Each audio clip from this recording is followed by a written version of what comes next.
이 계단에 올라오실 때 뭘 보고 올라오셨어요? 무슨 꽃? 어느 분은 그래요, 목사님, 천국의 계단 올라가는 것 같아요. 여러분, 국화하면 기억나는 시가 하나 머릿속에 떠오를 것입니다. 서정주님의 국화 옆에서 한 송이의 국화꽃을 피우기 위해 봄부터 소쩍새는 그렇게 울었나 보다. 한 송이의 국화꽃을 피우기 위해 천둥은 먹구름 속에서 또 그렇게 울었나 보다. 그립고 아쉬움에 가슴 저미던 먼 젊음의 인생길에서 이제는 돌아와 거울 앞에 선 내 누님 같은 꽃이여, 노란 데 꽃잎을 피우기 위해 간밤에 모서리가 저리도 내렸고 내게는 잠도 오지 않았나 보다.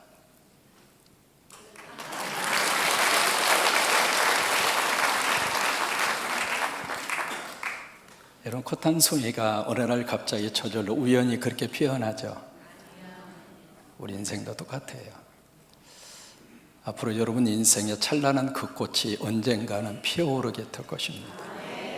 그때까지 봄부터 소쩍새가 계속 그렇게 울고, 어제 전 이게 천둥 쳤잖아요. 저 국화꽃 피우려고. 수능을 앞두고 있는 우리 친구들이 멋진 수능의 국화꽃을 활짝 피우도록 아멘해 주셔서 고맙습니다. 서로 여러분 남은 인생이 멋진 국화꽃처럼 활짝 피어오르도록 참아야 될 때는 좀 참으시고요, 견뎌야 될 때는 좀 견디시고, 또 그때가 될 때까지 기도하면서 잘 이기셔서 멋진 한 송이의 국화꽃처럼 피어나게 되기를 주의 이름으로 축원합니다. 국화꽃이 가지고 있는 꽃말이 있습니다. 혹시 기억하실지 모르겠습니다. 그 꽃말이 성실입니다. 그리고 진실이고요. 또 하나 국화꽃의 꽃말 중에 하나가 바로 뭐냐면 감사합니다. 그래서 우리 11월 한 달 동안 여러분 매일이 감사가 됐으면 좋겠습니다. 내가 감사할 것이 있어서 감사하기도 하지만, 감사하면 하나님이 감사하게 만들어 주십니다. 우리는 현실을 붙들고 사는 것이 아니라 하나님이 허락하실 미래를 붙들고 삽니다. 그래서 짜증나는 일이 있다 할지라도 그냥 억지로 뭐 해요? 이 시간에 서로 보시면서 감사하시기 바랍니다. 감사합니다. 감사합니다. 감사합니다. 감사합니다. 우리가 로마서라고 하는 성경을 지금 대하고 있습니다. 로마서는 바울을 통해서 성령께서 어느 교회에게 보낸 편지죠? 로마에 있는 교회입니다. 그 교회는 사도 바울이 개척을 했거나 사도 바울이 그 교회와 관련성이 하나도 없습니다. 무명의 성도들이 예루살렘에 와서 오순절 마가의 다락방에 성령의 경험을 한 그들이 다시 예루살렘에 돌아가서 하나의 복음의 씨앗이 됨으로 인하여 로마의 교회가 세워진 겁니다. 바울은 로마에 있는 성도들에게 성령의 감동으로 이 편지를 써 보내면서 로마 성도들에게 가장 먼저 전해주고 싶었던 하나님의 거룩한 단어가 있었습니다. 그것이 바로 뭐냐면 복음이었습니다. 지금도 성광교회에 하나님이 뭘 주기를 원하시는가? 복음입니다. 여러분, 이 교회 섬기시면서 복음을 꼭 붙드시기 바랍니다. 우리가 예수 믿고 신앙생활하는 가장 중요한 본질은 복음이에요. 다른 것을 다 우리가 소유한다 할지라도, 다른 것을 다 가졌다 할지라도 만약에 복음이 없으면 끝난 겁니다. 역으로 말해서 다른 것이 좀 부족하다 할지라도 복음이 있으면 우리 가정 행복한 겁니다. 복음이 있으면 우리 부부 행복한 겁니다. 복음이 있으면 잘 사는 거예요. 그래서 로마 교회와 성도들에게 바울은 그들에게 복음을 제시하는데, 그냥 복음이 아니라 복음 앞에 한 가지 수식어가 있습니다. 무슨 복음이죠? 로마서 1장 1절에 보시면은 무슨 복음이에요? 하나님의 복음이에요. 왜 바울은 복음 앞에 하나님의라고 하는 이 소유격의 이 단어를 삽입했을까? 이 편지를 받고 있는 로마의 교인들 속에 복음, 헬라어로는 유앙게리온, 영어로는 굿뉴스, 좋은 소식, 이 복음에 대한 그 앞에 뭐가 딱 붙어 있느냐면 황제의 복음이에요. 그 당시 이 복음이라고 하는 단어를 어디에 썼느냐면 황제가 탄생한 생일, 그 생일을 복음이라고 그랬습니다. 유앙게리온이라고 하는 단어를 썼고요. 또 하나, 새로운 황제가 등극을 했을 때 그때 유앙게리온, 복음이라고 하는 단어를 썼고요. 세 번째, 황제가 하는 연설에 대해서 유앙게리온, 복음이라고 하는 단어를 거의 다 갖다 붙인 거예요. 그러니까 로마에 살고 있는 사람들의 문화적인 배경 속에서 이 복음이라고 하는 단어는 그 앞에 뭐가 붙어요? 황제가 붙는 거예요. 근데 여기에 대해서 이 성령은 바울을 통해서 황제의 복음이 아니라 하나님의 복음이다.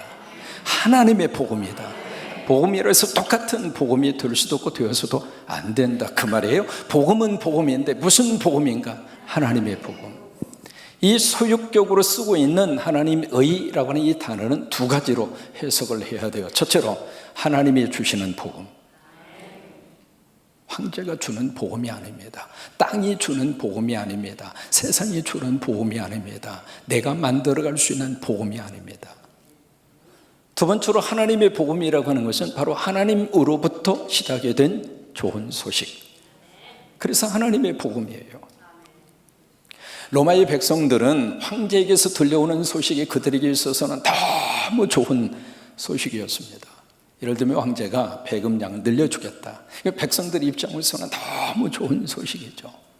아니면 황제가 공포를 합니다. 몇 월 며칠에 콜로세움에서 원형 경기장에서 경기를 열겠다. 그러면 그 소식을 듣는 로마 시내의 모든 시민들이 환호성을 지르면서 기뻐합니다. 왜? 그게 그들에게 있어서는 좋은 소식이었어요. 근데 그런 소식도 우리에게 필요하지만은 그런 소식들은 잠깐입니다. 여기서 로마에서 담고 싶은 이 복음은 그런 복음이 아니라 영원한 복음. 오늘도 복음이고 내일도 복음이고 그리고 미래도 복음이고 나에게도 복음이고 자식에게도 복음이고 후손들에게도 복음이고 한국 사람들에게도 복음이고 아프리카 사람에게도 복음이고 이게 영원한 복음. 그 복음은 누가 주시는가? 하나님이 주신다 이 말이에요. 그런데 그 하나님의 복음 안에 뭐가 나타났는가? 17절, 18절에 보시면은요, 나타나나니라고 하는 단어가 두 번 반복해서 나오는데 이 하나님의 복음 안에 뭐가 나타났는가? 첫째로 하나님의 뭐가 나타났어요? 의가 나타났습니다. 그래서 믿음에서 믿음으로 이르게 하나니 의의 자리에 어떻게 우리가 갈 수 있는가? 믿음으로 간다 그 말이에요. 다른 것으로는 이 하나님의 의의 자리에 갈 수 있는 방법이 전혀 없습니다. 그런데 하나님을 믿으면 의가 되시는 예수님을 믿으면 우리가 그 자리에 갈 수 있다 이 말이에요. 그래서 오직 무엇은 의인은 무엇으로 살아요? 믿음으로 말미암아 살리라 라고 하는 이 단어, 이 세 가지 이것이 17절에서 나오고 있는 중요한 개념이에요. 이게 복음에 하나님의 의가 나타났어요. 근데 18절에 보시면은 두 번째, 하나님의 복음 안에 뭐가 나타났는가? 하나님의 뭐가 나타났죠? 진노가 나타났습니다. 진노라고 하는 것은 하나님의 노여움이에요. 하나님이 화를 내시는 거죠. 이 하나님의 진노를 우리는 다른 말로 하나님의 심판입니다. 하나님의 심판이 어디에 나타나는가? 복음 안에 나타났다 이 말이에요. 그러면 하나님의 심판의 대상이 바로 누구인가? 누구에게 하나님이 심판을 내리시는가? 불신앙. 그 불신앙, 믿음을 갖지 않는, 다시 말해 하나님의 의가 되는 예수 그리스도를 영접하지 않는 그 대상들에게 하나님이 진노하신다 그 말이에요. 하나님이 심판하신다 그거예요. 그러면 이 사람들은, 불신앙인들은 의인이에요, 죄인이에요? 죄인이에요. 그러면 복음 안에서 나타난 의를 믿을 때 우리가 의인이 되잖아요. 의인이 되면 우리가 어디로 갑니까? 천국 갑니까? 지옥 갑니까? 천국에 갑니다. 그런데 하나님의 진노를 받아서 우리가 죄인이 되면 천국에 가요? 지옥에 가요? 지옥에 가요. 우리가 믿음 안에서 예수님이 이루어주신 가장 중요한 토픽, 메시지의 주제가 있습니다. 그것이 바로 뭐냐면 천국이에요. 우리가 구원받아야 할 가장 중요한 이유가 무엇인가? 이 땅에서 잘 먹고 잘 살고, 물론 그것도 우리에게 필요합니다만은 그보다도 더 궁극적인 것은 천국입니다.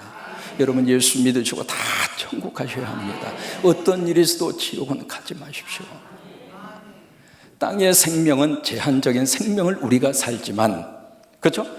앞으로 50년 후에 여기에 계실 분, 미안해요, 얼마 안 됩니다. 저를 비롯해서. 목사님 50년 후에도 저기 있을 거예요. 그런 분은 아직 어린 거예요.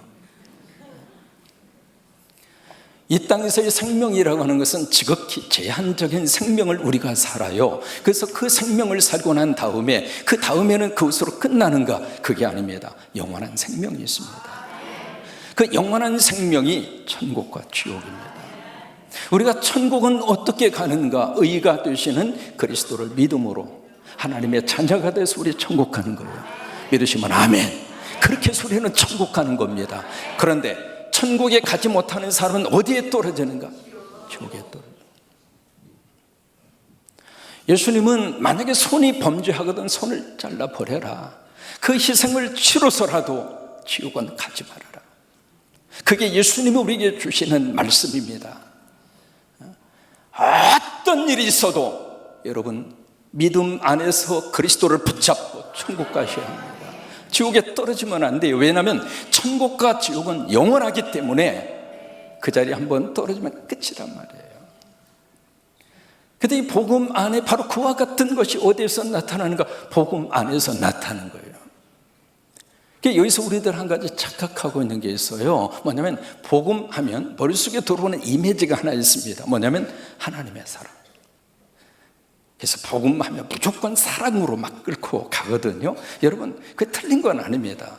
근데 어디에서 그런 영향을 많이 받았는가? 사형리입니다. 사형리. 1974년도에 CCC라고 해서 대학생 선교회에서 그때 막 캠퍼스 전도를 하고 그리고 많은 사람들에게 불신자를 대상으로 전도를 할 때 들고 나갔던 전도지가 사형리입니다. 4가지의 영적 원리.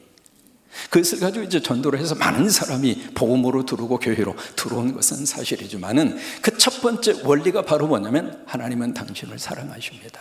당신을 향한 위대한 계획을 하나님이 가지고 계십니다. 그렇게 시작을 하는 거예요. 그 자체가 틀린 것은 아니지만 보실까요? 복음 안에 사랑이 나타났다는 말씀보다도 복음 안에 하나님의 의가 나타나고 하나님의 진노가 나타났다는 말씀이 먼저예요. 여러분, 이게 아멘입니다. 그러니까 복음에 대해서 첫 단추가 잘못 꿰진 거예요. 무조건 교회 오면 사랑, 사랑. 내가 무슨 죄를 지어도 다 사랑, 다 용서. 물론 예수님 우리를 사랑하십니다. 우리는 그것을 의심하지 않습니다.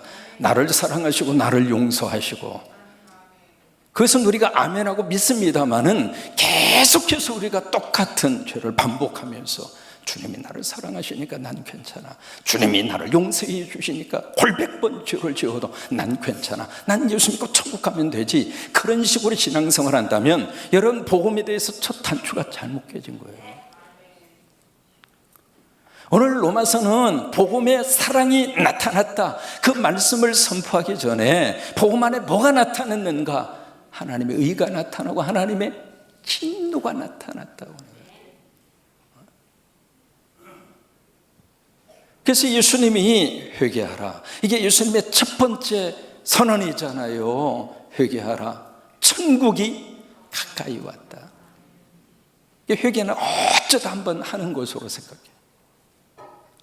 처음 예수 믿을 때 은혜 받고 성령 받고 내 죄에 대한 심각한 가슴앓이를 하면서 십자가 바라보면서 눈물 콧물 흐르면서 몸부림치는 그 경험 한 번 정도는 해보셨으리라 생각해요. 그런데 한 번으로 끝나버려요. 여러분 그 정도로 죄 안 짓고 삽니까? 내가 지금 생각하고 있는 생각이 하나님 마음에 과연 얼마나 드는 생각을 하고 있고 우리가 하고 있는 이 말 속에 하나님이 기뻐하는 말을 얼마나 하고 있고 내 행동 속에서 하나님의 진노와 심판을 받지 않을 정도로 그런 행동을 얼마나 하고 사는 거예요. 그러다 보니까 교회 안에 어떤 현상이 나타나고 있는가? 회개하지 않는 교인들로 넘쳐나고 있어요. 회개하라고 그러면 다 입이 이만큼 나와가지고 목사님 왜 그런 설교 하시느냐고 듣기 거북하게. 왜 이렇게 된 줄 알아요? 복음에 대해서 이 사랑이라고 하는 것만 자꾸 강조하다 보니까 이 하나님의 진노, 하나님의 심판에 대한 메시지를 아예 그냥 무시해버린다. 근데 과연 우리가 하나님의 심판받지 않을 정도로 우리가 살고 있는가? 여러분, 복음 안에 나타난 이 하나님의 진노, 하나님의 심판, 그 하나님이 왜 진노를 하시는가? 18절이 거기에 대한 답을 주고 있습니다. 불의로 진리를 막는 사람들.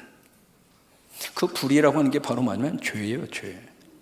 죄를 지으면서 자꾸 진리를 막아요. 여러분, 진리가 누구예요? 나는 길이요 진리요. 그 진리가 누구예요? 예수고, 그 예수가 바로 뭐예요? 복음이라 이 말이에요. 내가 죄를 지으면서 복음을 자꾸 가로막아요. 복음이 내 안에 복음으로 들어오지 못하도록 자꾸 가로막아요. 그러니까 내 안에 죄가 가득히 채워져 있으면은요, 이 말씀을 받으면서도 이 말씀이 내 속에 옥토에 안 떨어지는 거예요. 그 때문에 하나님께서 진노하시는 거예요. 왜요? 저렇게 살다가 지옥 가는데, 저렇게 신앙생활 하다가 지옥 가는데, 그 모습을 보면서 하나님이 그래, 잘했어, 무조건 it's okay, 뭐 괜찮아. 하나님 그러실 것 같아요. 그러니까 불의로 진리를 막는 사람들, 이 사람들이 지금 함께 예배 드리면서도 우리 안에도 있을 수 있다 이 말이에요. 세상 사람들은 말할 것도 없고.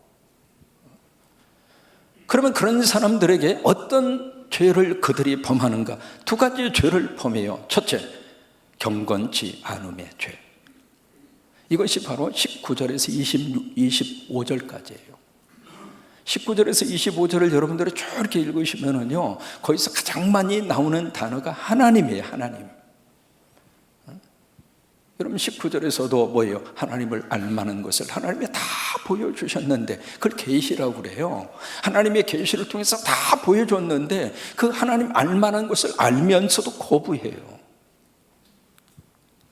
그러면서 이제 그 다음부터 하나님이라고 하는 단어가 25절까지 쭉 반복해서 나오거든요. 이것이 바로 경건치 않음이에요. 하나님을 대적하고 하나님을 믿지 않고 복음을 거부하고. 그 다음에 두 번째, 어떤 죄가 드러나게 되는가? 불의가 나타납니다. 그 불의가 26절에서 32절까지예요. 그 불의를 가리켜서 윤리와 도덕적인 죄라고 이야기하는 거예요. 앞에서 이야기하고 있는 경건치 않음의 죄는 하나님과의 관계에서 짓는 죄예요. 그 다음에 26절에서 32절까지는 인간관계 속에서 짓는 죄예요. 그 죄에 대해서 26절부터 32절까지 그 당시에 로마 사회에 있었던 사회적인 병폐 현상을 21가지로 나열합니다. 근데 그것을 쭉 읽으면서 사람은 2000년 전이나 지금이나 똑같구나. 아니, 현대인들이 짓는 죄가 더 화려하구나. 거의 21가지 죄명이 쭉 그렇게 기록이 되어 있는데요, 가장 먼저 나온 죄가 뭔 줄 알아요? 동성연애입니다. 이제 그 문제에 대해서 그 본문에 들어갔을 때 좀 더 자세하게 말씀을 드리겠습니다. 지금 우리 한국 사회도요, 그것으로부터 자유롭지를 못합니다. 지금 유명한 스포츠 선수와 관계된 그 뉴스를 들으면서 이게 남자인지 여자인지 남자인지. 여러분, 남자예요, 여자예요? 여자예요, 남자예요?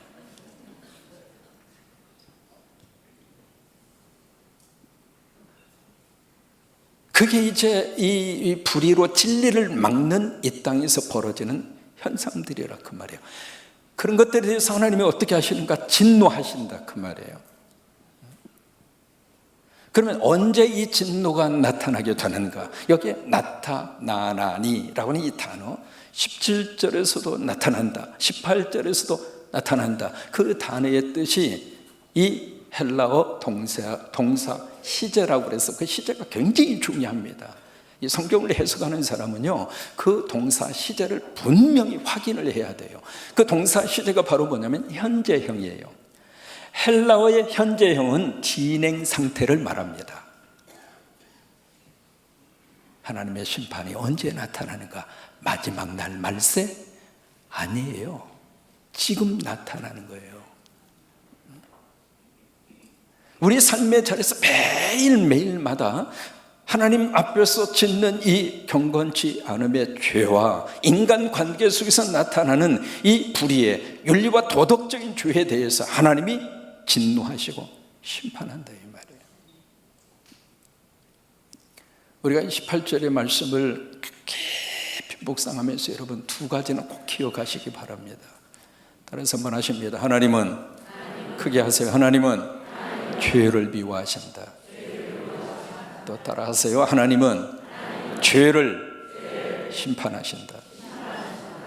꼭 기억하시기 바랍니다. 그래서 그 속에서 우리들이 뭘 이렇게 해야 되느냐면 정말로 우리가 믿는 하나님이 나를 어떻게 보시는가. 그래서 성경에서 나오는 단어 가운데 하나가, 중요한 단어 중에 하나가 경외라고 하는 단어입니다. 경외. 여호와를 경외하라.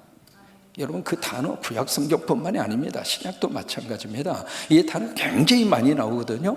이 경외라고 하는 말을 영어로는 어떻게 표현하냐면 fear라고 하는 단어를 씁니다. 이 fear라고 하는 단어는 두려워하라 그 말이에요. 우리가 하나님을 경외하라 그러면 모여서 예배 드려라 그렇게 생각하는데요, 그 예배의 차원을 뛰어넘는 게 경외라고 하는 단어거든요. 하나님을 두려워하라 그 말이에요. 그게 예배예요. 하나님을 두려워하는 것이 예배라 이 말이에요. 그러니까 하나님을 두려워하는데 왜 하나님을 두려워하는가? 하나님은 죄를 미워하시고 죄를 심판하니까요. 그래서 누가복음 12장에 보시면은요, 예수님이 그 우리들에게 주신 말씀 아주 중요한, 누가복음 12장 본문에 한번 띄워줘 보실래요? 굉장히 중요한 말씀이에요. 같이 한번 읽습니다. 내가 내 친구 너에게 말하나. 자, 여기 보세요. 내가 내 친구 뭐예요? 영어로 말하면 You are my friend. 넌 내 친구다. 누가복음서를 받는 사람이 누구냐면 데오빌로잖아요. 그러니까 너는 내 친구다 그 말은 너는 나의 데오빌로다 그 말이에요. 그래서 하시는 말씀이, 자, 내가 너에게 말한다. 왜? 친구니까 내가 격이 없이 너희들에게 말한다. 그리고 하시는 말씀이, 몸은 죽일 수 있지만 그 후로 능히 아무것도 못하는 자들을 두려워하지 말라. 이들이 누구냐면 바리새인들이에요. 바리새인들이 그때 권력을 꽉 잡고 있었거든요. 그러니까 그들이 너희처라도 죽일 수는 있어. 왜? 박해받고 죽는 사람이 수없이 많이 있었으니까. 그래, 몸은 죽일 수 있지만 그 뒤는 아무것도 못하는 자들 어떻게 하라? 두려워하지 말라. 그들은 경외하지 말라 그 말이에요. 그리고 그 다음에 그렇게 말씀을 하십니다. 마땅히 두려워할 자를 내가 너희에게 보이겠다. 그럼 두려워할 사람이 누굽니까? 아, 그래, 내가 말해주겠다. 그 다음에 곧 죽인 후에 같이 읽어요. 시작. 곧 죽인 후에 또한 지옥에 던져 넣는 권세 있는 그를 두려워하라. 여러분, 누가 권세 있습니까? 땅의 사람입니까? 하나님이십니까? 그 하나님을 두려워하라. 그래서 다시 한번 강조를 해요. 내가 참으로 너희에게 이르노니, 그 너희가 누군가? 예수 믿는 여러분들입니다. 예수 믿고 사는 우리들에게 다시 한번 강조해서 말씀하시는 그 강조점이, 그를 두려워해라. 하나님을 두려워해라. 우리가 하나님을 두려워하면 땅에 있는 것은 아무것도 두렵지 않습니다. 그 어떤 사람이라 할지라도, 아니, 돈 앞에서도 두렵지 않고, 권력 앞에서도 두렵지 않고, 죽음 앞에서도 두렵지 않고, 하나님만 두려워하면 아무것도 두렵지 않아요. 그만큼 우리 속에 담대함이 생깁니다. 하나님을 의지하고 살면 우리가 어깨 펴고 살아갈 수 있어요. 그런데 반대로 하나님을 두려워하지 않으면 모든 것으로부터 두려워요. 전쟁 소식, 여러분 두렵지 않으세요? 그 전쟁이 어떤 모습으로 확전될지 아무도 모르잖아요. 어제 어느 분이 함께 사서서 이야기하면서 그 이야기를 하시더라고요. 중국이 심상치 않다고. 여기저기 들려오는 그 소식 때문에 불안하고 두렵고 떨리고. 이게 지금 11월 달인데 지금 4층은 에어컨 한쪽이 켰구나. 11월 달인데 기온이 25도, 26도 올라가요. 필리핀은 31도까지 올라갔대요. 이 기후변화 속에서도 우리가 그 소식을 들을 때마다 깜짝깜짝 놀라고, 이게 좀 놀랍고 두려워할 일이 한두 가지가 아닙니다. 그러니까 하나님을 두려워하지 않으면 모든 것들이 다 두려운 거예요. 아침에 일어나서도 두렵고 밥을 먹어도 두렵고. 사람이 어떻게 삽니까? 어차피 우리는 둘 중 하나예요. 하나님을 두려워하고 마음 편하게 살 것인가. 아멘?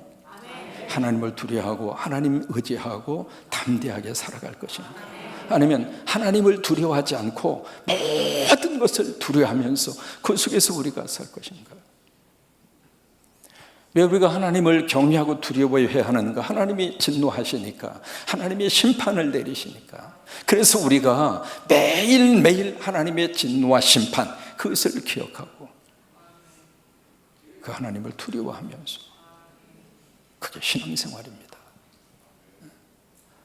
미국의 유명한 목사님 가운데 라디오하고 TV에서 이렇게 선교를 하셨던 목사님이 계세요. 제가 있을 때도 이제 그분이 미국의 TV, 라디오에서 아주 폭발적인 인기가 있는 설교자였고 목사님이셨습니다. 그런데 이분이 창녀촌에 출입하다가 걸린 거예요. 걸려서 이제 그게 구속이 됐습니다. 구속이 돼서 감옥에 들어갔어요.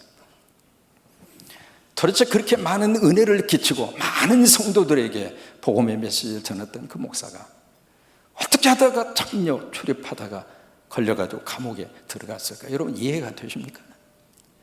근데 그 목사님을 통해서 은혜를 받고 그 목사님을 통해서 이렇게 그 목사님을 사랑하고 존경하던 교인 한 사람이 그 감옥에 면회를 갔어요. 왜? 꼭 물어보고 싶은 말이 하나 있었어요.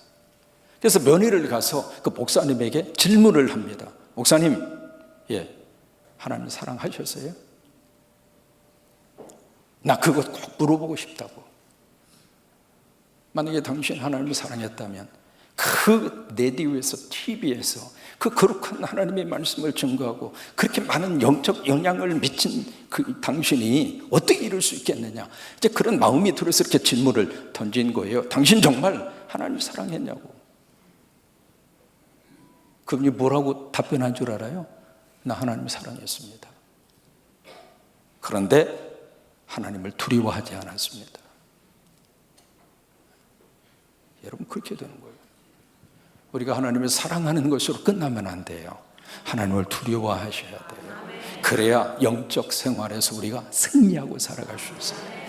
여러분 다시 한번 우리가 복음 안에 나타난 이 놀라운 역사를 꼭 기억하시고, 그래요. 복음 안에는 하나님의 의가 나타났어요. 우리가 믿음으로 의인의 축복을 받아요. 그리고 우리는 천국 갑니다. 또 하나, 복음 안에는 하나님의 진노가 나타났습니다. 하나님의 심판이 있습니다. 우리가 하나님의 진노와 심판을 우리가 우습게 생각하지 마시고 죄에 대해서 철저하게 민감하고 그 죄는 빨리 회개하시고, 그래서 하나님의 진노의 그 무서운 불이 내 삶의 자리에 부어지지 않도록, 그래서 우리가 지옥 가지 않도록, 아멘입니까? 모두가 다 예수 안에서 승리하여 하나님을 사랑하시고 하나님을 두려워하시고 다시 복음으로 돌아가기를 원합니다.